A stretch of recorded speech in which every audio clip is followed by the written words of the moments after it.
hand digging a Christmas tree. And we don't really dig a lot of Christmas trees out, but we do dig many of them every year. And the reason why people like to have us dig Christmas trees for them is that they can plant the tree after Christmas. So the tree is not cut and then they don't feel like they wasted a tree. So the first thing we do when we dig a tree is that we have to remove all the branches out of the ground, and we do that by tying string onto the tree and then wrapping it up. Whenever you wrap up a tree, we always stress that you should try to tie the main part of the string, the first beginning part, onto the trunk of the tree and not onto the branch. The reason you want to do it onto the trunk is that when you tie up the branches and then the string is tied to a branch, that branch will gain a memory of being twisted around the tree. So we tie it to the center of the tree to avoid making memories on branches.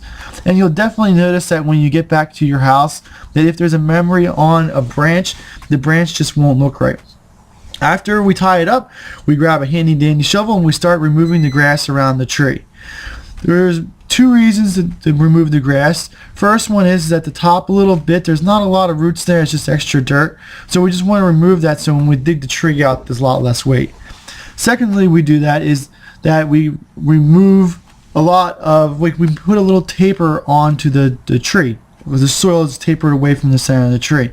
It'll aid us when we start digging or trenching out the second part of it. So we just go around removing the dirt. If we see any like little shrubs or any grass clumps, we usually get rid of that fairly well. After we remove the grass, we grab the king spade. This is the main digging shovel, and we start trenching around the tree. It may seem like a lot of work, and a lot of people do like to shortcut it, but the reason we like to trench around the tree is so that when we eventually pop the tree out of the ground using the shovel, you're not prying against the side of the tree ball, you're prying from the bottom up. And the reason that's important is that if you pry from the side, the soil tends to crumble and break.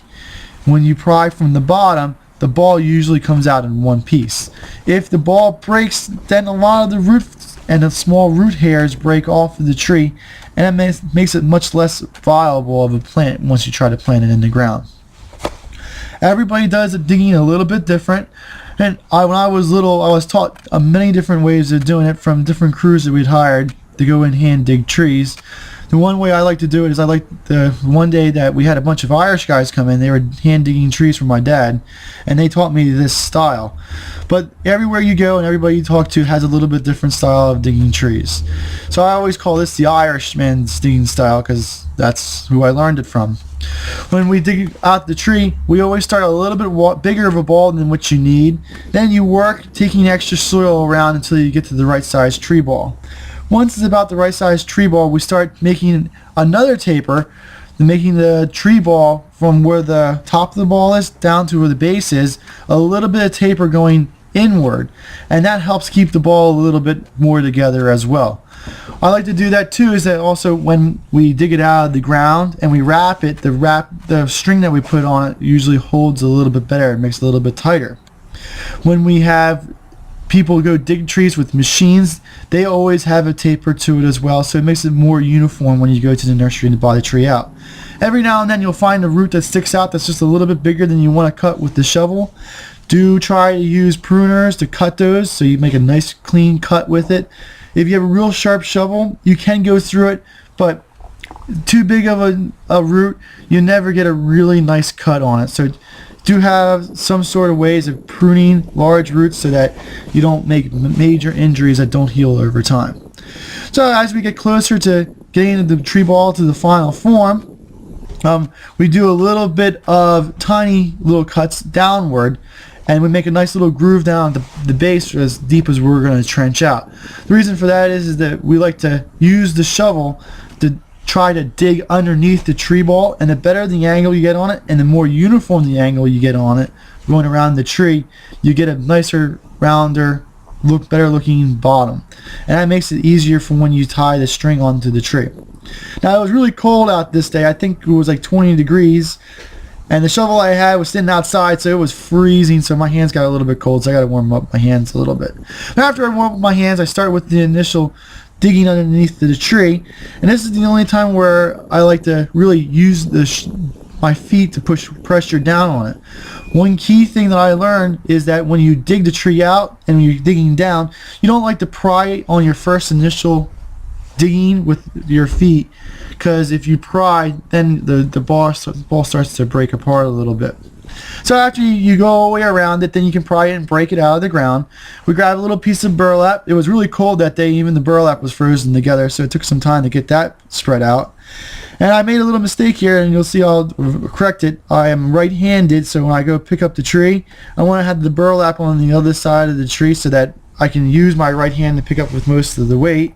If this was a little bit bigger than when we like to dig by hand, and I usually like to try to use the shovel, but I couldn't get my hand underneath of it to pick up the other side of the shovel, so I had to pick it up by hand without using the shovel, and that's not as nice, but it still held together pretty well. You can see our real heavy clay. You can see our subsoil there at the lower end. There's no roots down there, so sometimes they do break off a little bit, but that's not too big of a deal.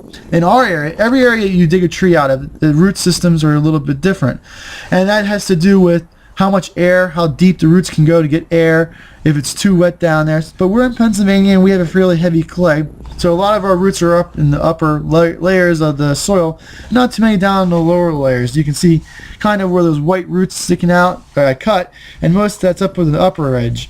So now I take the burlap and I wrap it around it. I grabbed a little bit bigger piece of burlap than I need, but it's always better to have too big of a piece than too small of a piece. You have too small of a piece, it's hard to cover the whole thing, but if you have too big of a piece, you can just wrap it around.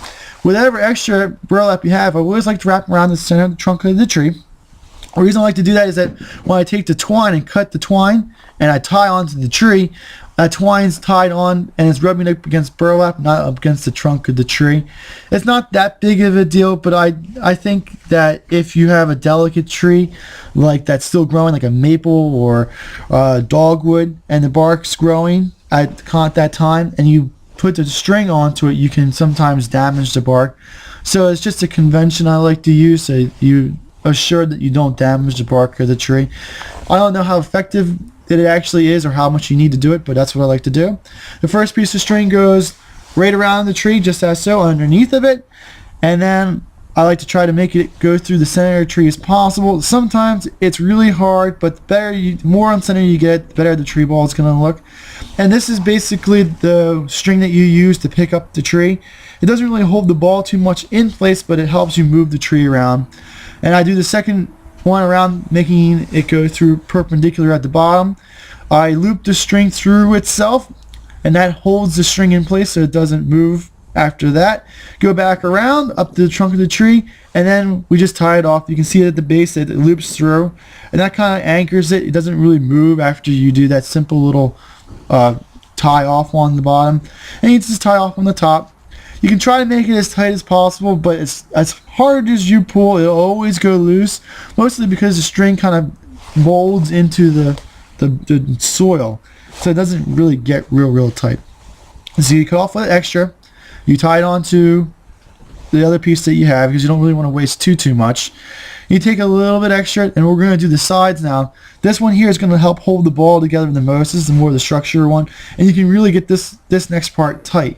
And what you do is you just pick some place on the side, and you tie it onto the side of the twine, where the other twine that you put around to help hold it to pick up the tree with. And you just go around the sides with it, and every time you go around, you meet a string, you loop it through. And that'll help keep the string in the same spot. And there's 4 pieces of string you have to tie onto, so there's actually 5 times you have to go around. And after you get all the way around, you pull as tight as you can, and really tighten it down. You tie off a simple little knot, you cut off the extra, and then you have yourself a tree. And that's basically the kind of tree that you'd like to see. Every place you go does it a little bit different, but that's how I do it. Thank you.